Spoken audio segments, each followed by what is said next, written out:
Hey everyone, so I'm going to get to my normal astrology post probably tomorrow when I have some space and time to sit down and focus on that. But I oftentimes feel that we have this knack for only showing the good sides on social media. So I am going through quite a bit during the Scorpio full moon and happy full moon for those of you that are celebrating this. And in the sign of Scorpio, right, it's all about transformation. It's about alchemy. It's about going into the depths and ripping up roots in the psyche that you have grounded that just aren't serving you anymore. And I want to talk about this because I like to post content that I feel is going to be beneficial, but I also think that there's deep meaning to this stuff. And for me personally, what's come up over this full moon definitely hasn't been how I thought things were going to manifest. And if I could have avoided it, I surely would. But, in the past day or so, things have been incredibly emotionally heavy. I haven't been seen eye to eye with a dear, dear person in my life. And, things have shifted there. And it was like the more I think that I tried to fix it and step into this space of doing to try and get things back to how they were at one point, I recognize the more friction, upheaval, and separation, honestly, that I was creating. And I think that there's a space of intuition to lean in to say during these times of transformation, right? Scorpio is, it's related to the death card in the tarot, but I also, like, for me, this experience has been related to the tower card. Ripping out what has once previously existed, and that takes time to clear. It takes time to clear the land. It takes time to take the structure down. Especially when it feels like it came down a little more violently than you wanted it to. Um, and so, with that being said, I think this takes time to shift and it takes time to navigate shifts, which is what Scorpio is all about. It's this cycle of death and rebirth, using death as a teacher, understanding the flower wilts in the winter and blooms in the spring. And so there are seasons of life, seasons of relationships, seasons of belief patterns that we pick up. And so with these seasons, things shift. So I'm doing my best now to find a space to settle in to the uncertainty of where things are shifting to, and have a little faith that they're going to shift to something even better that is going to sustain and create the capacity to hold so much more genuine connection. And that shepherd through patience, through dedication, and through trying to offer that too and hoping I'm met in reception. But at the same time too, Scorpio is all about our worries and our fears. And let me tell you, it had something happen yesterday, not to me, I did it. And with that being said, it was like one of my worst nightmares. That I was like, oh my God, I can't believe I did this and this happened. And I'm not going to go into the details of it, but I think the outcome of it was incredibly embarrassing and like, oh my goodness. Yeah.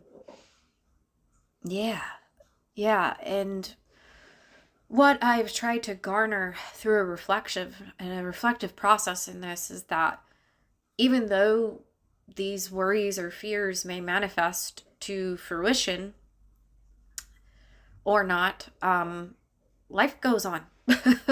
Life goes on. And hopefully now there's a greater lesson in learning, wow, I won't do that again. But then there's also a lesson to say, you can move through this. And I will point out too, there's a space of gratitude in change and in deep work.